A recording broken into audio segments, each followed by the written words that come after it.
जय श्रीहरि। यही शुभ अवसर में आपण समस्तଙ୍କୁ स्वागत।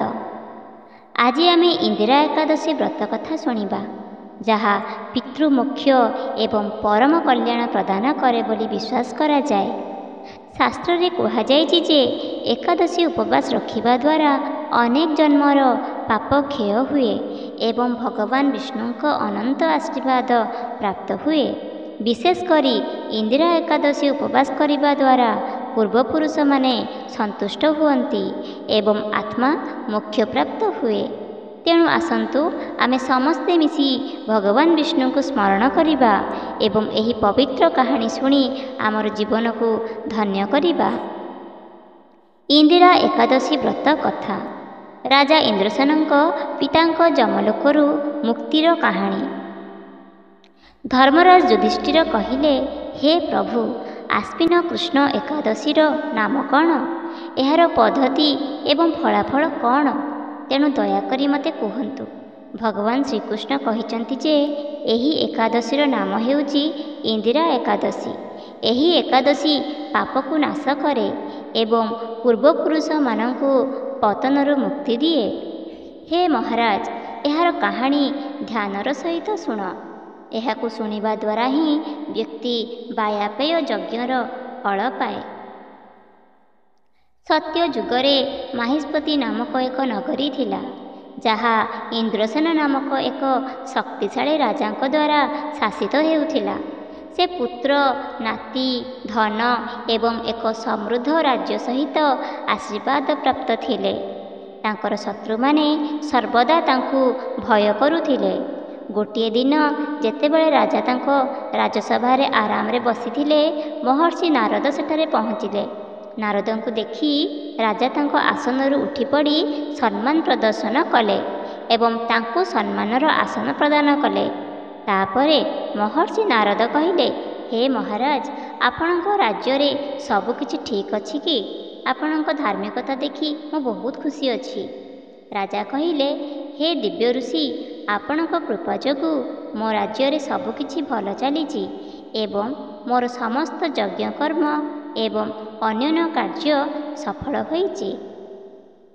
हे महर्षि, दयाकरी एठाकु आपणक आगमनर उद्देश्य कहतु। मु आपणकु केउ सेवा प्रदान करि पारिबि? महर्षि नारद कहिले, हे महाराज, ब्रह्मलोकरू मृत्युलोकକୁ ଯିବା ସମୟରେ ଆପଣଙ୍କ ପିତାଙ୍କୁ ଯମରାଜଙ୍କ ସଭାରେ ବସିଥିବା ଦେଖି ମୁଁ ବହୁତ ଆଶ୍ଚର୍ଯ୍ୟ ହୋଇଥିଲି। ଆପଣଙ୍କ ପିତା ଜଣେ ଜ୍ଞାନୀ, ଦାନଶୀଳ ଏବଂ ଧାର୍ମିକ ବ୍ୟକ୍ତି ଥିଲେ, କିନ୍ତୁ ଏକାଦଶୀ ଉପବାସର ଉଲ୍ଲଂଘନ ଯୋଗୁଁ ସେ ଯମରାଜ୍ୟରେ ପହଞ୍ଚିଗଲେ। ସେ ଆପଣଙ୍କୁ ଏକ ବାର୍ତ୍ତା ପଠାଇଛନ୍ତି। ରାଜା ଉତ୍ସାହର ସହିତ ପଚାରିଲେ, କ'ଣ ବାର୍ତ୍ତା ମହର୍ଷି? ଦୟାକରି ଯଥାଶୀଘ୍ର ମୋତେ କୁହନ୍ତୁ। ନାରଦ ରାଜାଙ୍କୁ କହିଲେ ଯେ ତାଙ୍କ ପିତା କହିଛନ୍ତି, ମହର୍ଷି, ଦୟାକରି ମୋ ପୁଅ ମାହିଷ୍ପତି ନଗରୀର ରାଜା ଇନ୍ଦ୍ରସେନଙ୍କୁ ଏକ ବାର୍ତ୍ତା ପଠାନ୍ତୁ। ମୋର ପୂର୍ବଜନ୍ମର ପାପକର୍ମ ଯୋଗୁଁ ମୁଁ ନିଜକୁ ଏହି ରାଜ୍ୟରେ ପାଇଛି। ଯଦି ମୋ ପୁଅ ଆଶ୍ବିନ ମାସର କୃଷ୍ଣପକ୍ଷରେ ଇନ୍ଦିରା ଏକାଦଶୀର ଉପବାସ ପାଳନ କରେ ଏବଂ ଏହି ଉପବାସର ପୁଣ୍ୟ ମୋତେ ଦାନ କରେ, ତେବେ ମୁଁ ମୁକ୍ତି ପାଇବି। ଏହା ମୋତେ ଏହି ସ୍ଥାନରୁ ମୁକ୍ତ କରି ସ୍ୱର୍ଗରେ ବାସ କରିବାକୁ ଅନୁମତି ଦେବ। ତାଙ୍କ ପିତା ଯମଲୋକରେ ଯନ୍ତ୍ରଣା ଭୋଗୁଥିବା ଶୁଣି ଇନ୍ଦ୍ରସେନ ଗଭୀର ଦୁଃଖ ଅନୁଭବ କଲେ। ସେ ନାରଦକୁ କହିଲେ, ହେ ନାରଦ, ମୋ ପିତା ଯମଲୋକରେ ଅଛନ୍ତି। ଏହା ଜାଣିବା ପ୍ରକୃତରେ ଦୁଃଖଦାୟକ। ମୁଁ ତାଙ୍କୁ ମୁକ୍ତ କରିବା ପାଇଁ ପଦକ୍ଷେପ ନେବାକୁ ସ୍ଥିର କରିଛି। ଦୟାକରି ମୋତେ ବୁଝାନ୍ତୁ ଯେ ତାଙ୍କୁ ମୁକ୍ତି ଦେବା ପାଇଁ ମୋତେ ଇନ୍ଦିରା ଏକାଦଶୀ ଉପବାସ ପାଳନ କରିବାର ପଦ୍ଧତି ବୁଝାନ୍ତୁ। ନାରଦ କହିଲେ, ହେ ମହାରାଜ, ଆଶ୍ବିନ ମାସର କୃଷ୍ଣ ପକ୍ଷ ଦଶମ ଦିନ ସକାଳୁ ସକାଳୁ ଆଧ୍ୟାତ୍ମିକ ସ୍ନାନ କରିବା ଉଚିତ। ଏହାପରେ ମଧ୍ୟାହ୍ନରେ ପୁଣି ଥରେ ସ୍ନାନ କରିବାକୁ ପରାମର୍ଶ ଦିଆଯାଇଛି।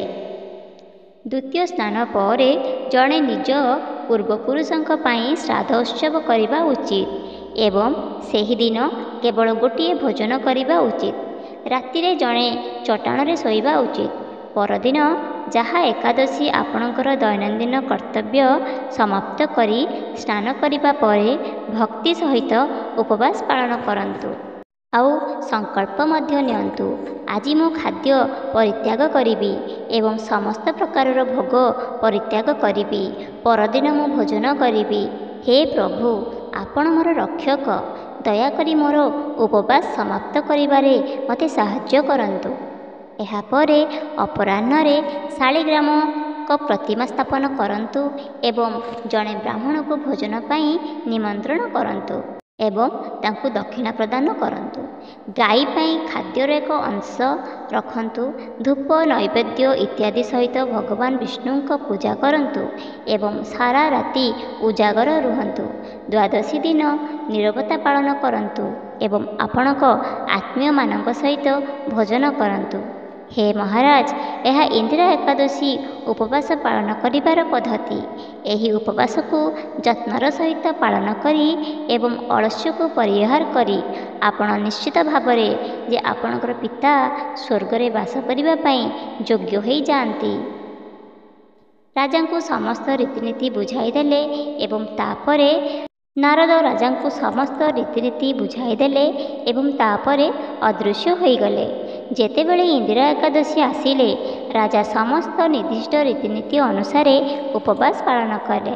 ତାଙ୍କ ଆତ୍ମୀୟମାନଙ୍କ ସହିତ ଉପବାସ କରିବା ଫଳରେ ଆକାଶରୁ ଫୁଲ ବର୍ଷା ହେଲା ଏବଂ ରାଜାଙ୍କ ପିତା ଯମଲୋକ ଛାଡ଼ି ରଥରେ ସ୍ୱର୍ଗକୁ ଗଲେ। ଏହି ଏକାଦଶୀର ପ୍ରଭାବରେ ରାଜା ଇନ୍ଦ୍ରସେନ ମଧ୍ୟ ଏହି ଜଗତରେ ସୁଖ ଉପଭୋଗ କଲେ ଏବଂ ଶେଷରେ ସ୍ୱର୍ଗକୁ ପଳାଇଗଲେ। ଭଗବାନ କୃଷ୍ଣ କହିଛନ୍ତି, ହେ ବନ୍ଧୁ, ମୁଁ ତୁମର ଇନ୍ଦିରା ଏକାଦଶୀର ମାହାତ୍ମ୍ୟ ବର୍ଣ୍ଣନା କରିଛି।